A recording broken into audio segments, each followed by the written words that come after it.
परम सत्कार योग गुरु प्यारी सात संगत जी, राधा स्वामी जी।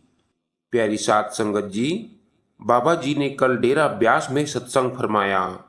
यह जो सत्संग है साल में एक बार होता है।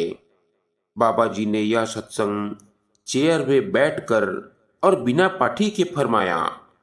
बाबा जी का यह सत्संग 45 मिनट का था।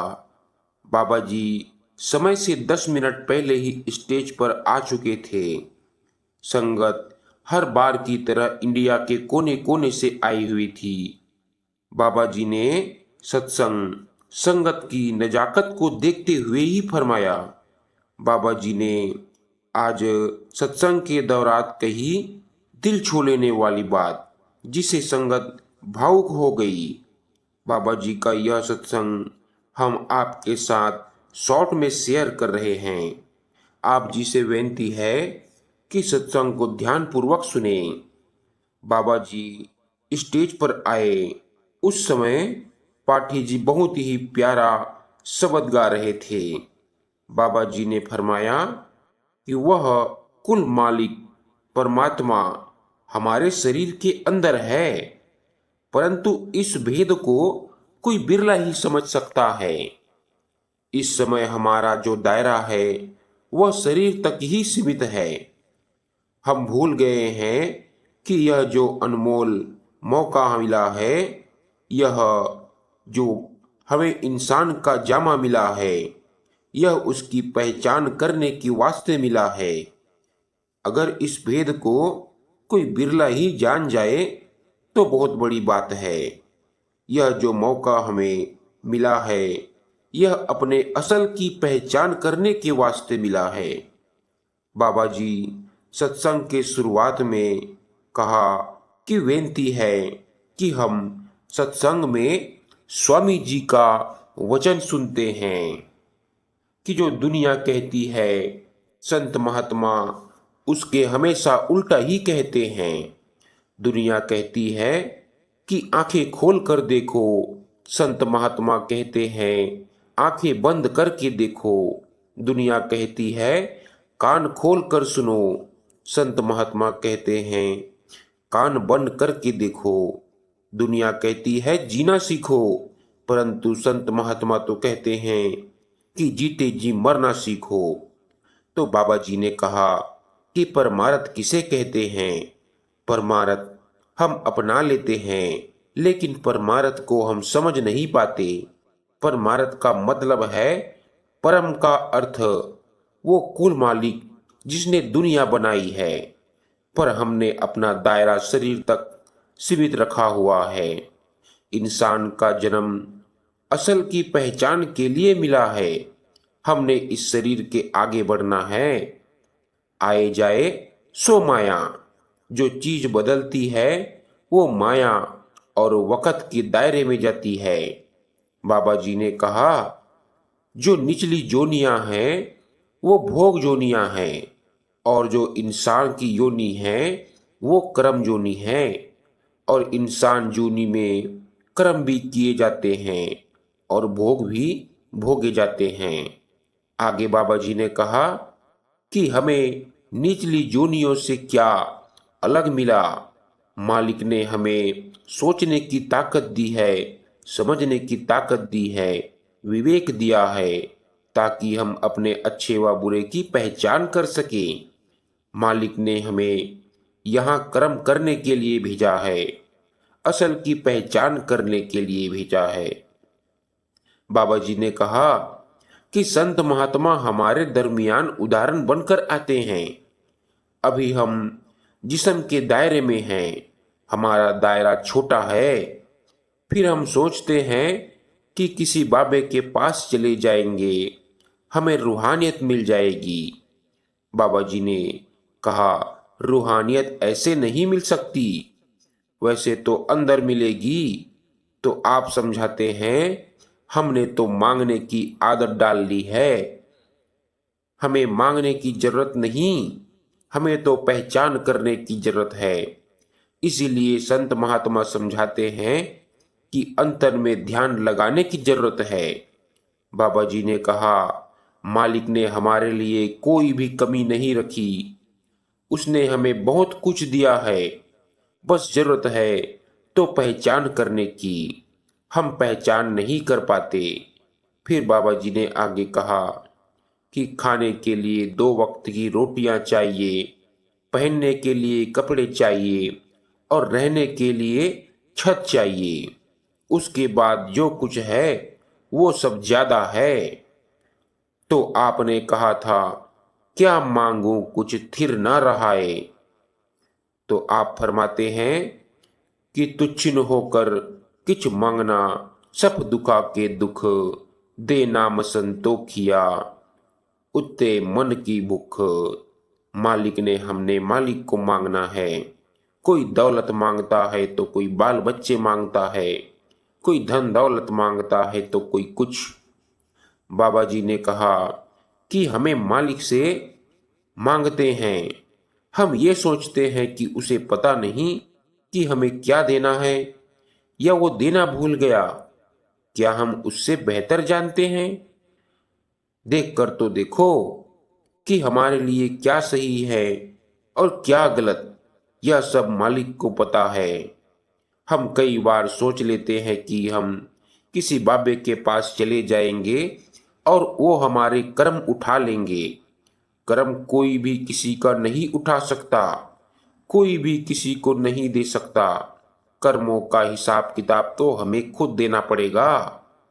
आगे बाबा जी ने कहा कि गुरु का मकसद है कि सच का एहसास कराए।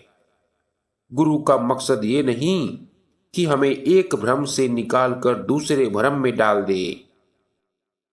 गुरु का मतलब है अंधेरा की ओर से उजाले की ओर ले जाना, रूहानियत की प्रकाश की ओर ले जाना, जो हमें अंदर से जागृता की ओर लेकर जाता है।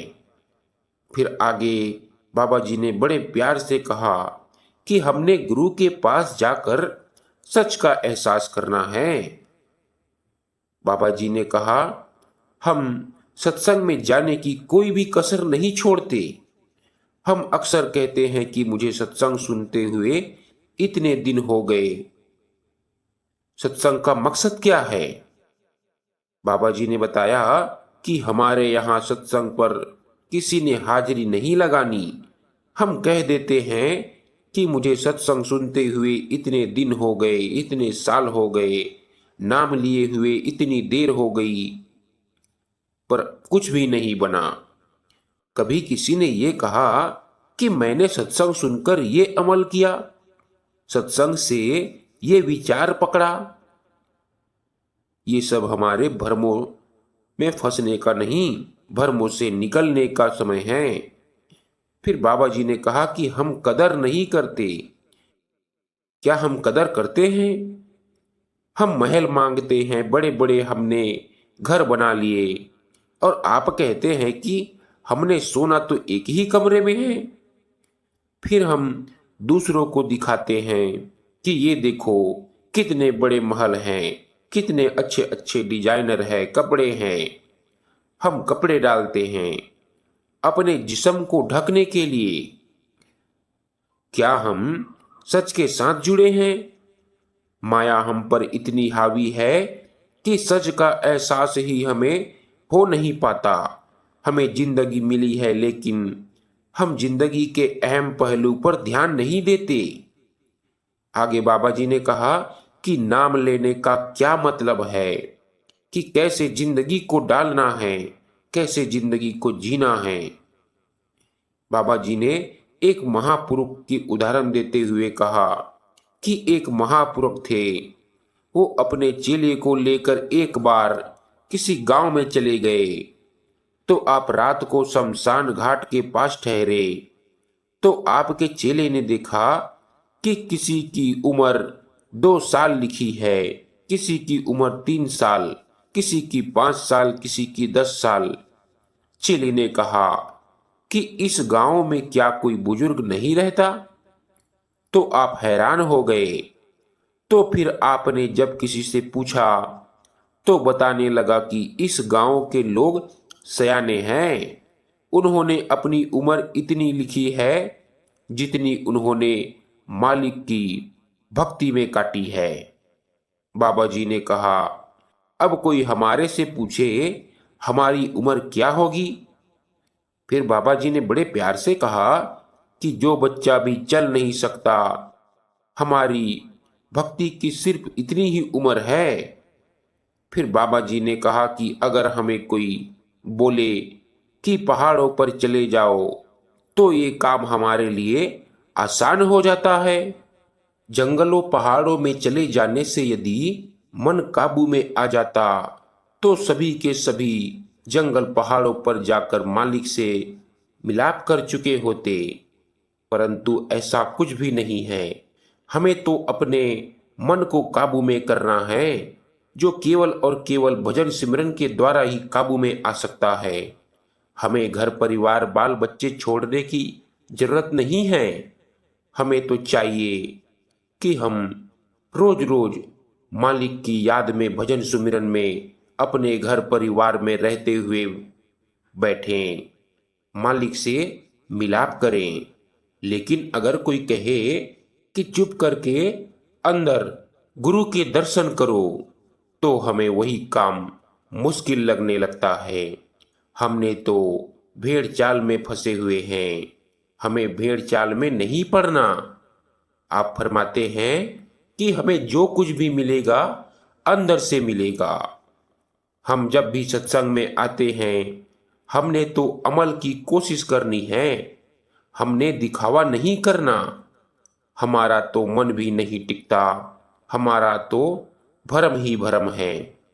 बाबा जी ने कहा, जिसका अपना मन काबू में है, जिसका मन अंदर से बिल्कुल तृप्त है, उसको किसी से कुछ भी मांगने की जरूरत नहीं।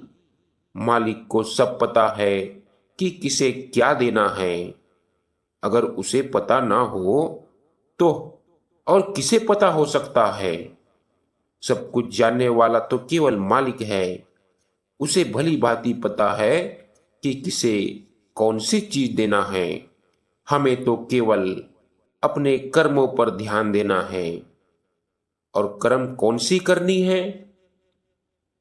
हमें चाहिए कि मालिक से मिलाप करने के लिए कर्म करें, क्योंकि मालिक ने हमें तो इस संसार में इसी वास्ते भेजा है कि हम उनकी भक्ति करके हमेशा हमेशा के लिए मालिक के चरणों में बैठ सकें, उनकी गोद में बैठ सकें। राधा स्वामी जी।